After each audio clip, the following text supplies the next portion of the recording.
quiz. Real fast, give me the first name that comes to mind. Who's the world champion at welterweight? Go. No. You want to say Kamaru Usman. It's not Kamaru. It's Leon. All right. Had a fortune cookie when I was a kid. Lee's Kitchen in Tualatin, Oregon. I opened it up. My whole family, we go around the table, read what it was. My dad used to love to go in there. They had something called pot stickers. And they made them by hand, he thought. We later found out after 20 years of being patrons of this place that they bought a bag at Costco. We thought they had the only place that had pot stickers. My fortune cookie said, success is something that people have to be reminded of often. I just remember that. And it didn't really mean a lot to me at the time, but I remembered it. And then as I got older, I started to trace it back and go, no, that's true. That's true. You see Tom Brady play, and all of a sudden he doesn't play a few games, and you're hearing that Mahomes is the world's best quarterback. But he wasn't the world's best quarterback. As a matter of fact, he wasn't even remotely close. But you had to remind people of that. Jon Jones stepped away.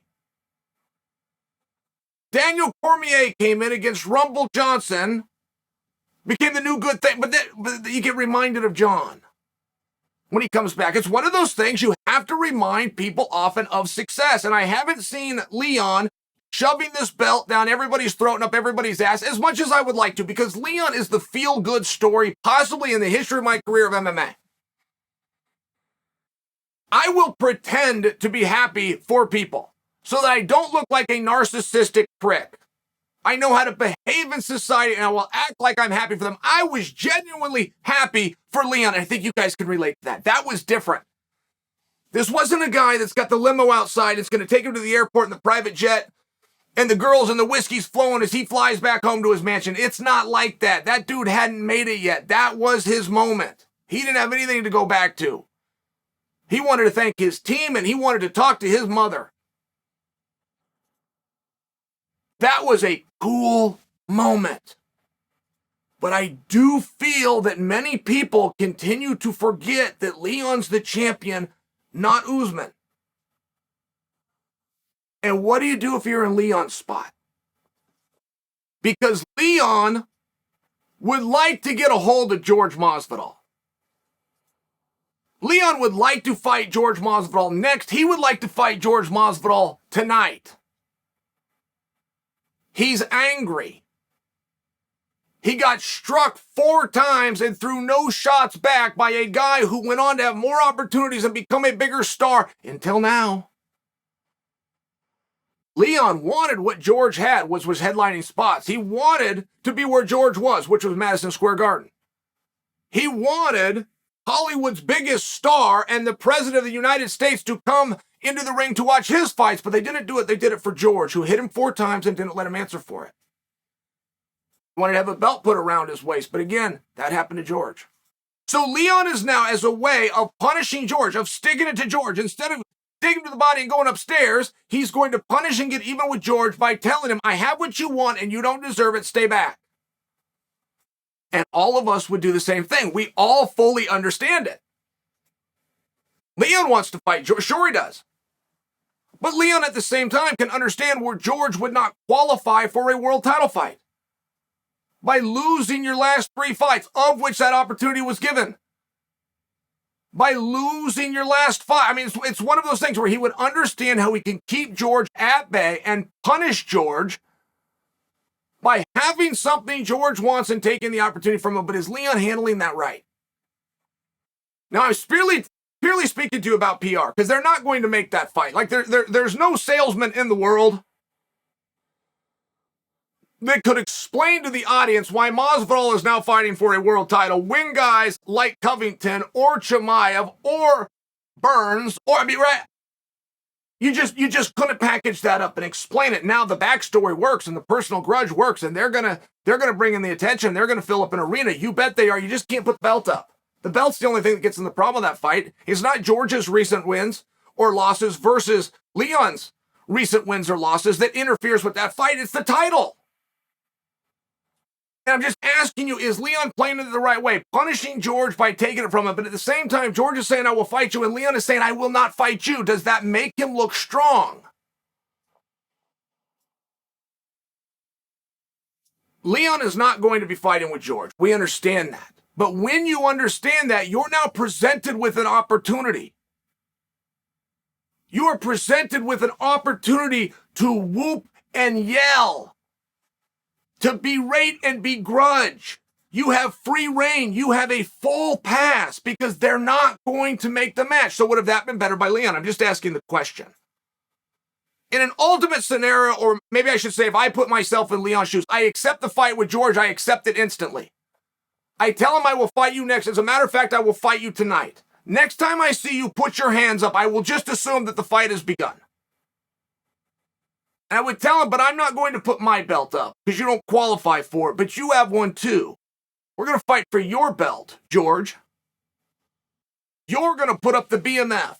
I'm not even going to make 170 pounds. I'm going to make 175 pounds. I'm going to fight you for your belt. Now, that isn't going to happen. I'm well aware of that, and I understand that. I'm just asking you from the world of PR for an idea and ability to get yourself out there and get yourself separated from Kamaru Usman. Leon fully understands where this sport is going. He fully understands what's next for his career. He fully understands it's the right thing to give Kamaru the fight. And even if it wasn't, he's going to be giving Kamaru the fight. He understands those things. But he's also at a real influx where he needs to separate himself from Kamaru. I am the world champion. This is my time. I beat everybody, and leave it at that. I don't need to remind people that I beat you. I don't need to remind people of that fight. I don't need to remind people that I was down 3 rounds to 1. But they are going to be reminded of that, and they are going to remember that as long as you're associated with Kamaru. It would just be a way for Lee to distance himself for a moment.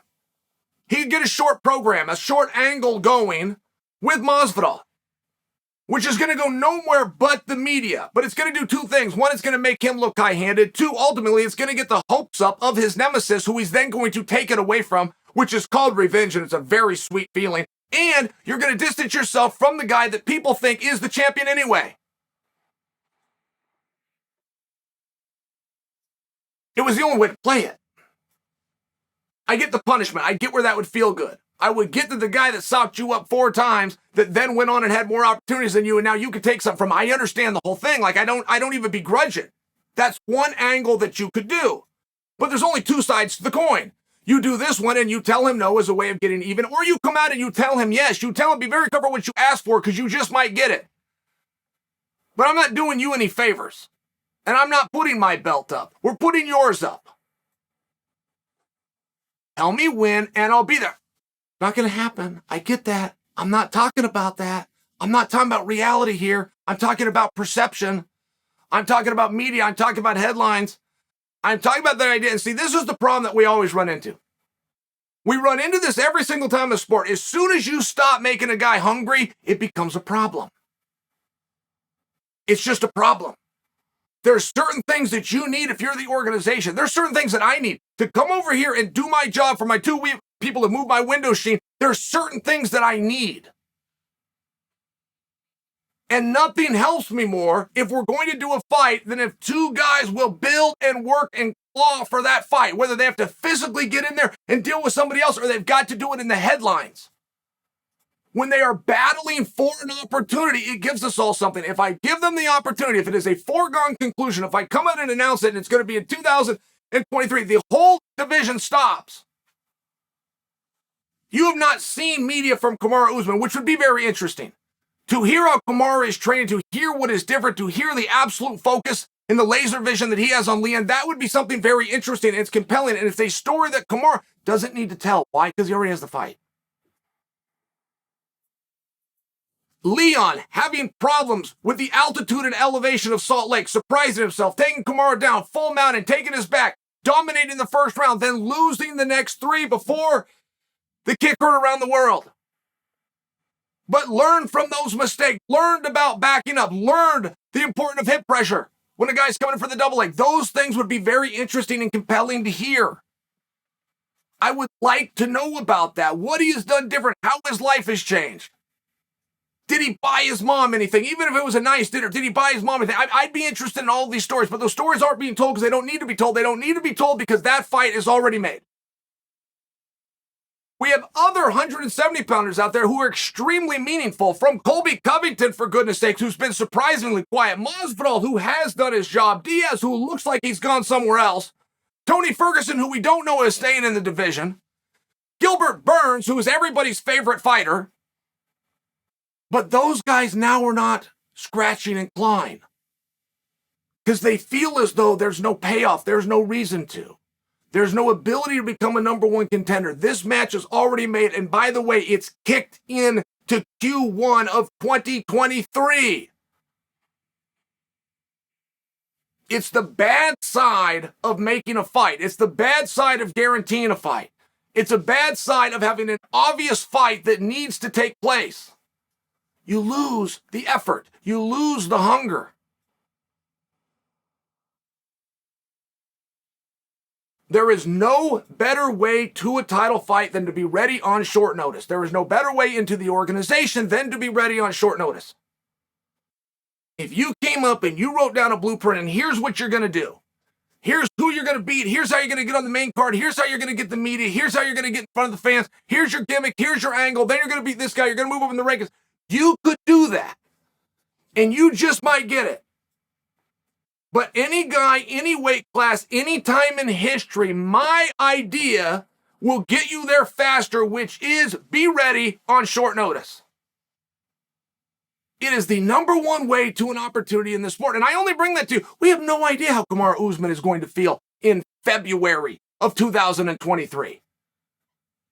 Kamaru Usman doesn't have the foggiest idea how he's going to feel. So that hunger and those guys clawing should still be there. They should still be demanding the fight. They should be saying, I'm the number one guy. Be saying, how are you going to put Kamaru in? I won my last fight. He got woke up with smelling salts in his last fight. They should be saying these things. Kamaru Usman beat a lot of guys, but he never beat me. I should have been in there with him in the first place and not Leon.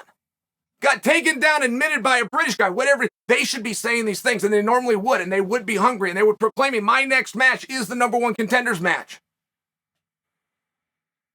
That is a recipe that Belal Muhammad has stayed so steadfast and focused on. And even the great Belal, and I've got to call him that. I mean, if anybody's done a good job with his own career, particularly the marketing, it's Belal.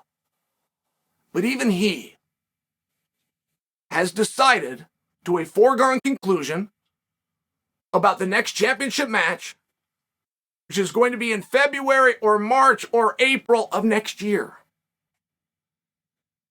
Instead of saying that should be my opportunity, instead of scratching and clawing, it's the downside to this sport when you make a big match. Everybody gives up. Everybody forgets. Everybody thinks it's going to happen. Nobody realizes. Very hard to become champ.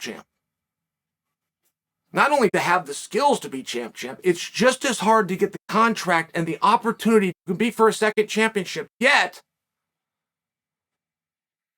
with any slip-ups, Volkanovski is going to find himself in that spot in 2 weeks. Potentially. But he didn't accept anything.